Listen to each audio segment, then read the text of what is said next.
my daily reading. Today we are in Thailand, 1968, and the narrator is a soldier. So this is our third and last male narrator. Thailand during the 60s was where the soldiers that were stationed in the area who were fighting in the Vietnam War went for rest and relaxation. And really, what we see happening here is the beginning of sex tourism in Thailand. When I started to write Soldier, as a writer, he really forced me to go to places that I'd never been before. I have I've never been to war. I don't have post-traumatic stress syndrome, and I have nothing but the utmost respect for the men and women who fight for our freedom. And Soldier, he's incredibly damaged, and he was a challenge to write, but I think it's really important that we get to know characters like this who are going through such trauma. I'm going to puke. I'm tired of always being so bloody hot, and I'm sickened by the stink of my own body. I never thought it possible for my odor to be so rank, but it is. I think it's a combination of sweat and guilt. This foul smell emitting from my pores is a constant reminder there is a war going on, and many lives are lost. My fingers grasp the bottle of vodka. In a continuous stream, I pour the power to forget down an unforgiving throat. I knew war wouldn't be easy.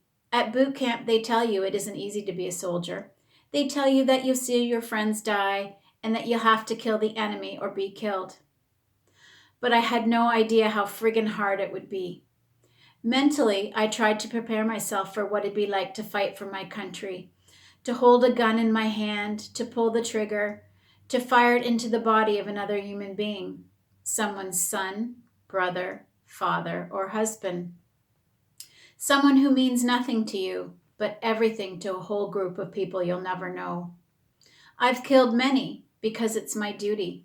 I've done my duty. I've done it well, always with mixed emotion. A sense of pride, a sense of dread. I can't stop to think about the people I've killed in the line of duty because it would eat me alive. And the honest truth, when it comes right down to it, I'd rather it was them, the enemy, than me. Although I can justify killing my enemy, I can't justify the senseless slaughter of civilians who just happened to get in the way of a war. I've seen too much. Images of death haunt me. They even come to me during the light of day. There is no escape. I thought bad dreams only happened at night. I was wrong. When your eyes have been exposed to horror, there's no hiding from it. It frequently challenges my sanity. Now I don't even have to shut my eyes. The images follow me wherever I go. I can't escape the truth. One image in particular follows me. It is a small child with dirt-stained cheeks, sitting on his family's abandoned porch. In an effort to block out the sound of exploding bombs, both of his hands are tightly pressed against his ears. Gunfire is banging all around him. His mouth is open wide. I know he's crying, but I can't hear him over the sound of war. His tears fall and blast off the side of his face. His tiny body trembles, unable to contain his hysteria. The crying boy visits me often. Each time he stays a little longer.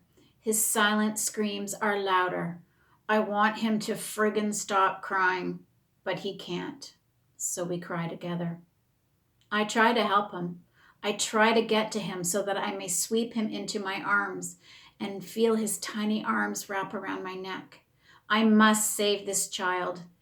Exhausted from sprinting towards him, my legs feel like jello. I'm almost there.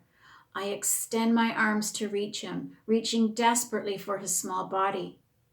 He sees me through his tears and opens his arms, ready to grab onto the adult who has come for him.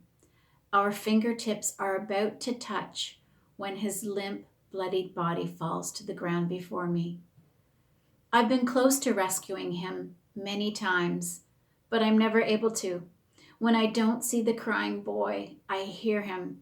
His distress tears at my heart.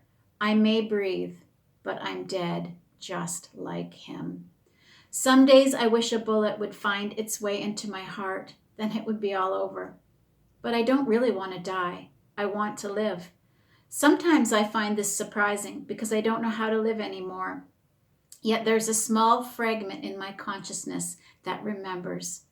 This is what I cling to, the memory of what it was like to live. I feel myself slipping into blackness. I picture the faces of my family, my wife, my children, my parents, and the grandchildren that haven't been born, and I hang on. I have been trained to fight for my country, for the love of my country is not what keeps me going. It's the love of my family.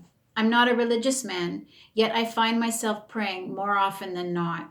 I've prayed to God so many friggin' times over the last 15 months. I'm afraid he's tired of listening.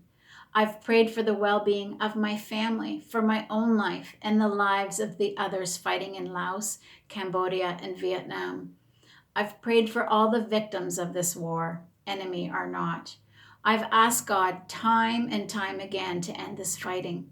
I'm still waiting for an answer while more people die every day. If there is a God, why doesn't he stop this friggin' madness? Actually, I don't believe in God anymore, but I still pray on the off chance he exists and is listening to me. I'm not the only one who prays for this to end. There are many voices. I hear them at night when we're supposed to be sleeping. It's the prayers of my fellow soldiers. We all ask for the same thing, for this bloody war to end, and we can be sent home. Does God not have some kind of policy regarding people's prayers? If he hears the same prayer from the masses, shouldn't he friggin' do something? It's not like we're asking for $1 million or praying for selfish reasons. We aren't. None of us are. To end this killing is a good cause, but God doesn't listen. I think he must be sleeping, or he's not as caring as the minister from my childhood led me to believe. My mother's been a regular in church for years. She's a member that is more than a show up on Sunday type. She belongs to a ladies group and makes egg salad and tuna sandwiches for funerals. Whenever I go to visit her, it's pretty much guaranteed she'll be making sandwiches. She stands in her kitchen, pink and blue floral aprons snugly wrapped around her waist and neck, concentrating on the task before her. She takes great care to thinly spread the butter out to the corner of each of the white Wonder Breads lined up before her in neat pairs.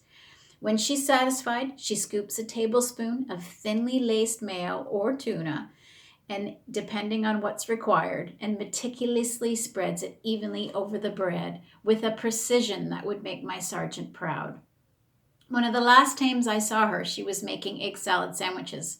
I'm making these for Carl Hughes' funeral. He was 88 years old. He had a good life, healthy as a horse, went to church every Sunday right to the end. Carl Hughes was a good Christian man. Bless him, she said. Every Sunday, my mother stuffs a $5 in the collection envelope. She also gives her time at Thanksgiving and at Christmas to help with food and gift donations for those less fortunate. She has lived what some might refer to as a Christian life. I know I've deviated a bit here and there. I've drunk too much, smoked too much, loved many, bedded down even more. But in the grand scheme of things, I'm not an evil person. I'm a good person. I'm good. Now, my mother doesn't ask God for much. I know she prays for this war to be over and for my safety. So why doesn't God listen to her? Why doesn't he listen to her? Doesn't God listen to good Christians? If God won't listen to me, why won't he listen to my mother? I'll never understand. Thank you for listening, and tomorrow